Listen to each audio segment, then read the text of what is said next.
Assalamualaikum warahmatullahi wabarakatuh. Kami dari kelompok Tarik Mania ingin mempresentasikan software arsitektur.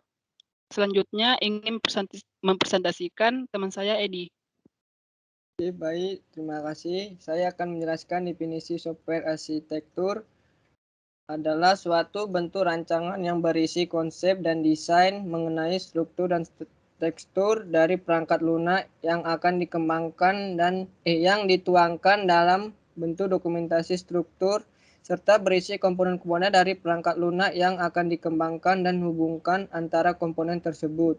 Software arsitektur menggambarkan struktur sistem perangkat lunak dan memberikan penjelasan tentang bagaimana perilaku sistem tersebut.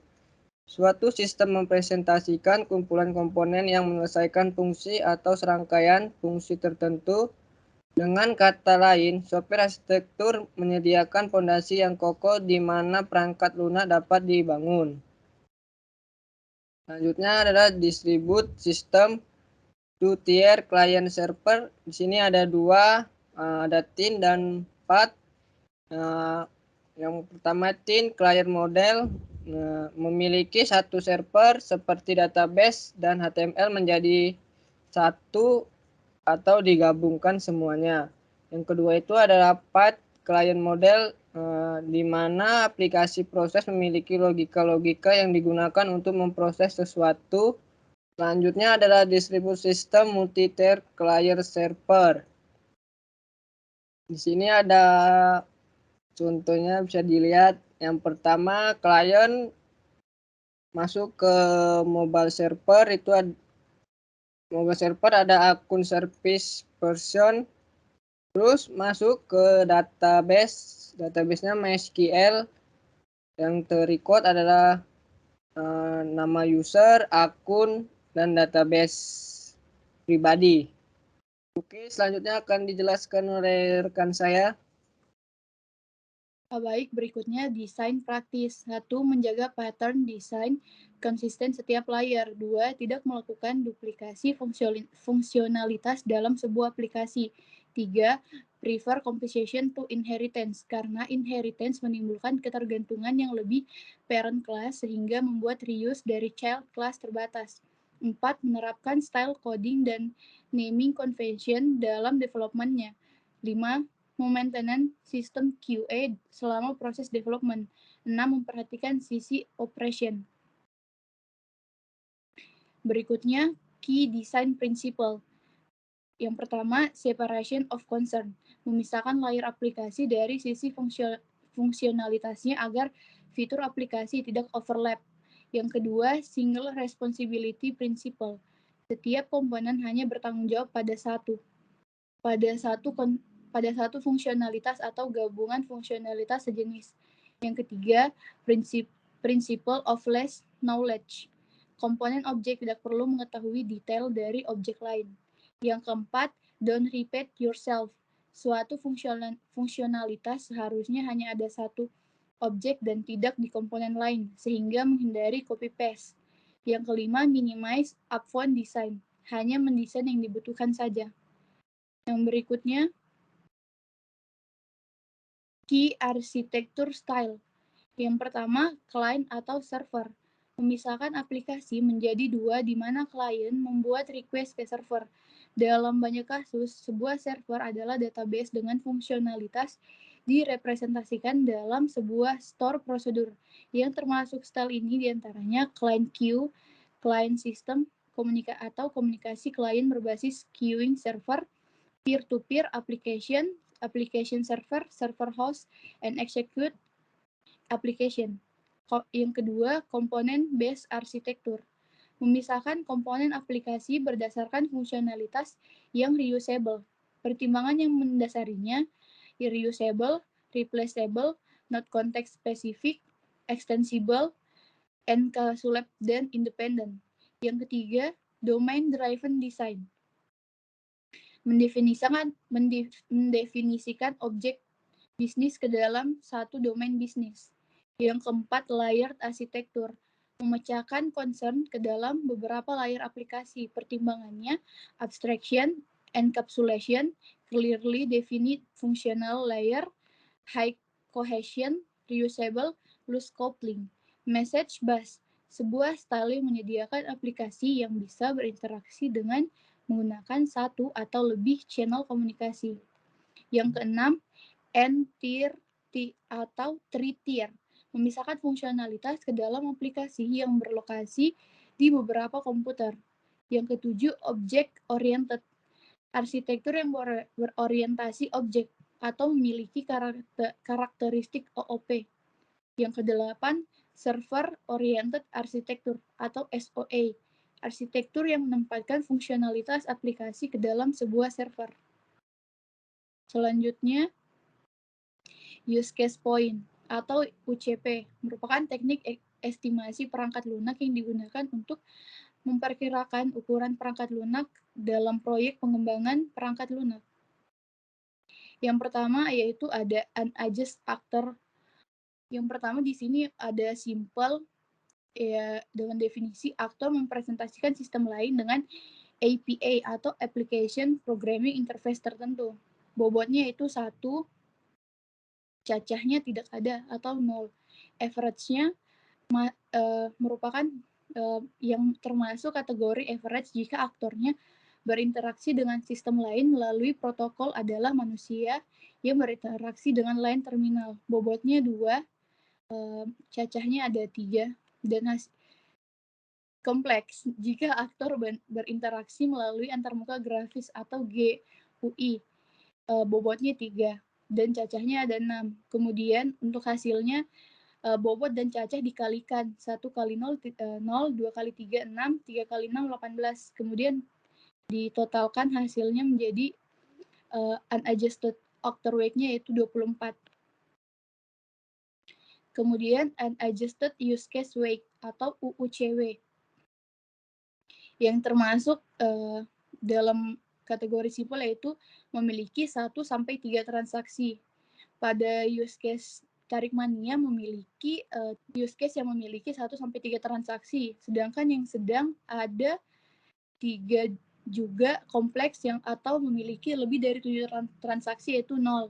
Kemudian untuk bobotnya yang sudah ditentukan kemudian dikalikan. Bobot kali cacah 5 kali 3, 15, 10 kali 3, 30, 15 kali 0, 0. Kemudian hasilnya ditotalkan 45. Kemudian hasil dari unadjusted use case weight yaitu 45. Yang berikutnya TCF atau Technical Complexity Factor. Yang pertama yaitu ada T1 yaitu sistem tersebar. Yaitu bobotnya merupakan 2, kemudian T2 kecepatan respon atau performansi keluaran throughput, yaitu bobotnya 1, efisiensi penggunaan secara daring 1, kompleksitas pemrosesan internal bobotnya 1 juga, kode programming harus bisa digunakan kembali pada aplikasi lain, bobotnya 1, kemudahan instalasi bobotnya 0,5, kemudahan pemakaian dan kebergunaan bobotnya 0,5 juga, portabilitas bobotnya 2, mudah diubah 1, konkurensi 1, fitur khusus keamanan bobotnya 1 juga, menyediakan akses langsung buat pihak ketiga 1, fasilitas khusus buat pengguna yaitu 1. Kemudian nilainya untuk T1 itu 0, T2 5, kemudian T3 juga 5, T4 3, T5-nya 0, kemudahan yang T6 kemudahan instalasi yaitu 4, ke T7 5, portabilitas 4, mudah diubahnya 3, T10 3 juga, fitur khusus keamanan 1, yang T12 0, T13 4, kemudian TF bobot dikali dengan nilai. Jumlahnya kemudian jumlah bobot TF bobot dikali nilai dijumlahkan, kemudian jadilah jumlahnya itu 36,5. Jumlah technical complexity faktornya itu 36,5. Yang berikutnya environmental complexity factor, yaitu ada F1 familiar dengan objek. EF bobotnya yang sudah ditentukan yaitu 1,5, kemudian kami memberikan nilai yaitu 5. F2-nya pekerja paruh waktu, bobotnya -1, nilai yang kami berikan 2. Yang berikutnya kapabilitas analis 0,5, nilai yang diberikan 3. F4 pengalaman pengaplikasian 0,5, bobotnya 0,5, nilainya 5. F5 pengalaman berorientasi objek, bobotnya 1, nilainya 4. Kemudian F6 motivasi, bobotnya 1, nilainya 5. Kemudian yang ketujuh hambatan bahasa pemrograman, bobotnya -1, nilainya 3. Yang berikutnya F8 stabilitas kebutuhan, bobotnya 2, nilainya 4. Kemudian dikalikan F bobot dan nilai dikalikan, kemudian dijumlahkan, jadilah environmental complexity faktornya itu 23,5.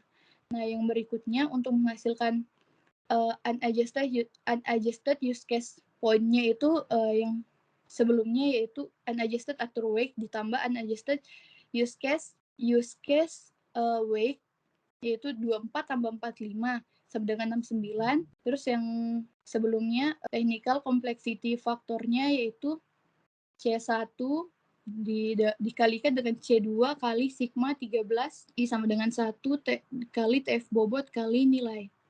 C1-nya itu sudah ditentukan 0,6 dan C2-nya 0,01. Menjadikan TCF-nya sama dengan 0,6 tambah 0,01 kali 36,5 sama dengan 0,965. Kemudian untuk environmental complexity faktornya yaitu C1 tambah C2 kali sigma 8 I sama dengan 1 FI kali WI. C1-nya itu 1,4, C2-nya 0,03. Menjadikan environmental complexity faktornya 1,4 tambah min 0,03 kali 23,5 sama dengan 0,965. Ya, use case point-nya sama dengan UUCP unadjusted use case point dikali technical complexity factor dikali environmental complexity factor dengan 69 kali 0,965 kali 0,695 sama dengan 46,27. Selanjutnya akan dijelaskan oleh Andi Utari.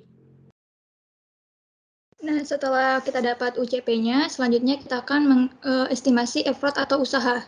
Estimasi effort adalah mengubah nilai UCP menjadi nilai effort atau hour of effort. Nah, untuk rumusnya ada FHM, yaitu nilai penggali, di mana nilai penggali ini sudah ditentukan dari teori Karner yang memiliki rentang nilai antara 20 atau 28, dikali dengan UCP. UCP-nya itu ada nilai 46,27. Nah, FHM ini kita ambil nilai yang paling rendah yaitu 20. Jadi setelah dikalikan hasilnya 925,4 hour. Nah, selanjutnya penentuan dari development cost atau price. Nah, dari ini ada 4 kriteria yaitu pengelompokan aktivitas, anggota tim, jam kerja, dan salary atau gaji. Nah, selanjutnya setelah itu kita akan masuk pada perhitungan dari development cost. Nah, pada penentuan development cost terbagi atas dua tahapan, yaitu tahapan development dan tahapan quality dan testing. Nah, pada tahapan development ini ada 4 fase. Yang pertama analisis sistem, yang kedua perancangan UI dan UX, yang ketiga implementasi, dan yang keempat ada development. Nah, pada analisis sistem ini yang menjadi role dari fase ini ada sistem analis. Dan yang pada role dari perancangan UI atau dari UX ada UI dan UX design. Dan pada implementasi dan development ada role dari software engineering. Nah, effortnya sendiri di sini kita tentukan kita memberi nilai 15% pada analisis sistem dan 20% pada perancangan UI dan UX, 30% pada implementasi dan 10% pada development. Nah, untuk jam hour per effortnya ini kita dapat hasil dari 15% kali dengan total hour per effort yaitu 925,4, hasilnya 138,81. Dan untuk salary-nya ini kita kasih harga 50.000. Jadi total untuk sistem analis ini setelah dikalikan semuanya dari effort, hour for effort dan salary per hour, totalnya menjadi Rp6.940.500. Dan pada UI UX juga dikalikan hasilnya menjadi Rp4.627.000. Dan pada implementasi di mana role-nya ada software engineering, di mana totalnya ini ada 15.269.100. Dan pada development atau juga ada 4.627.000. Dan total dari tahap development ini ada Rp31.463.600. Dan pada tahapan quality and testing ada 2, integration testing dan quality assurance. Nah, dari integration testing ini ada test analyze di mana effortnya ini ada 15%. Dan hour per effortnya ini setelah dikalikan dengan pada hasil hour per effortnya itu yang tadi ada 138,81 hour, dan salary-nya ada 45.000, dan totalnya ada 6.246.450 rupiah. Dan pada QA testing sendiri, effortnya sendiri ada 10%, dengan total kerja ada 29,54 hour, dan salary-nya itu ada 40.000. Jadi total dari QA testing ini ada 3.700.600 rupiah. Dan total dari tahap quality testing ini ada 9.948.050 rupiah. Dan untuk pada total keseluruhan dan untuk pada Tarik Mania sendiri membutuhkan biaya sebesar Rp4.411.650 dan dalam masa kerja 925,4 hour. Baik, sekian dari saya. Selanjutnya akan dilanjutkan kepada teman saya yaitu Firman untuk menutup. Baik, terima kasih kepada teman-teman yang telah mempresentasikan. Kami dari Tarik Mania mohon izin menutup presentasi tentang software arsitektur. Lebih dan kurangnya mohon dimaafkan. Wabillahi taufiq wal hidayah. Wassalamualaikum warahmatullahi wabarakatuh. Waalaikumsalam warahmatullahi wabarakatuh.